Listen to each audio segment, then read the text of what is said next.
Shalom, shalom, shalom. Selamat pagi. Terpujilah Tuhan.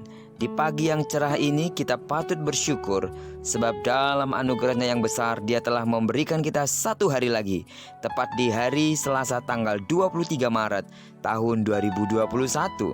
Tuhan telah memberkati tidurnya kita sepanjang malam ini, dan kita tetap percaya bahwa sepanjang hari ini sampai terbenamnya matahari di tanggal 23 Maret ini, Tuhan akan terus menyatakan kuasa namanya sebagai Allah yang menyertai.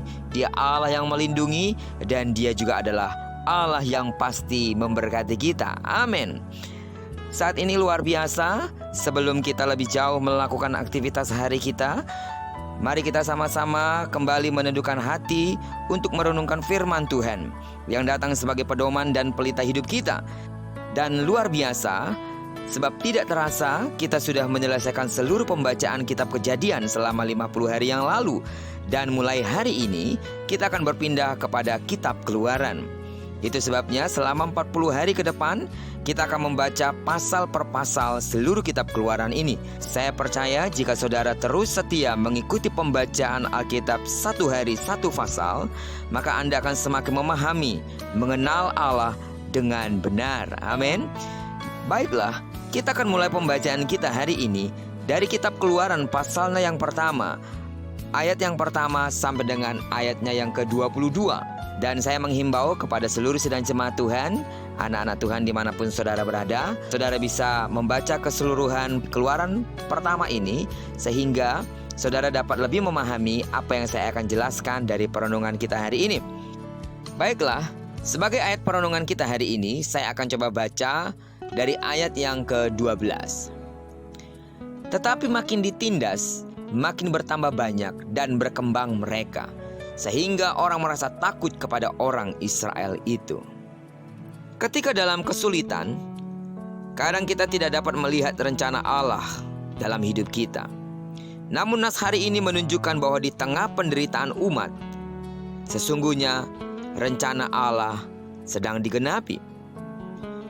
Karena merasa terancam oleh keberadaan Israel di tengah mereka, maka Firaun berikhtiar untuk menghabisi orang Israel. Firaun membebankan kerja yang lebih berat dari yang biasanya. Tujuannya adalah agar banyak orang Israel yang mati.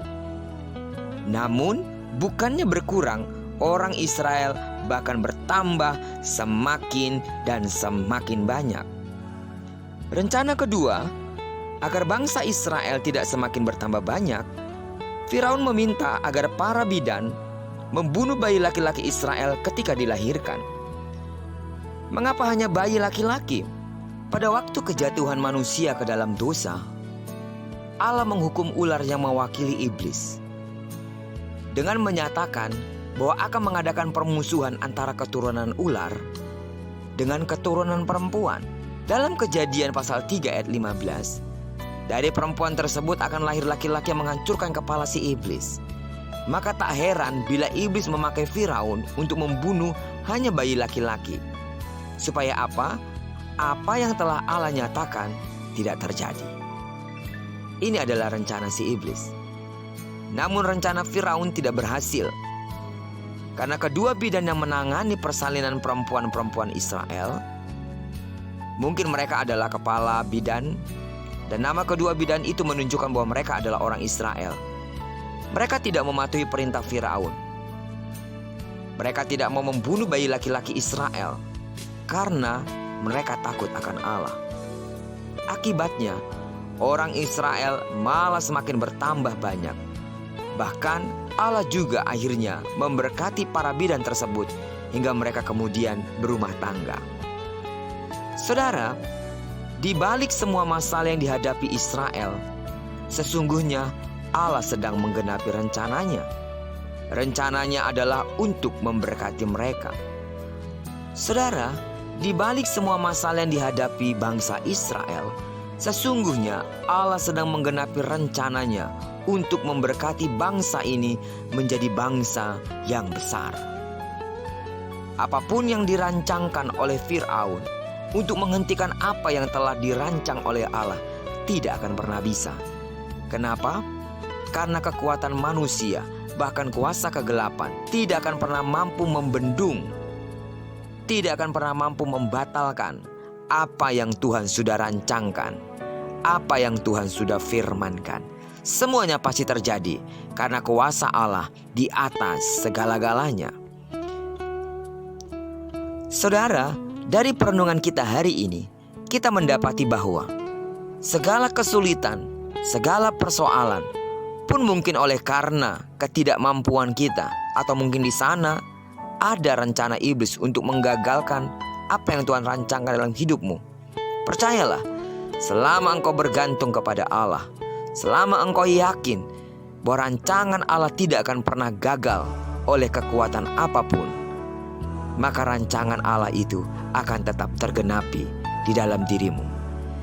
Jangan pernah sia-siakan hidupmu menangisi, meratapi nasib atau persoalanmu.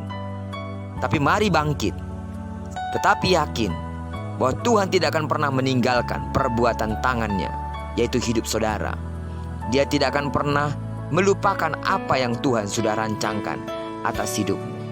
Hanya saja diperlukan kekuatan hati kita untuk tetap percaya bahwa Tuhan tidak pernah meninggalkan kita. Amin. Mari kita sama-sama belajar untuk melihat rencana Allah di tengah berbagai kesulitan hidup yang kita hadapi. Karena Allah bekerja dalam segala sesuatu untuk mendatangkan kebaikan bagi mereka yang mengasihi Dia. Amin.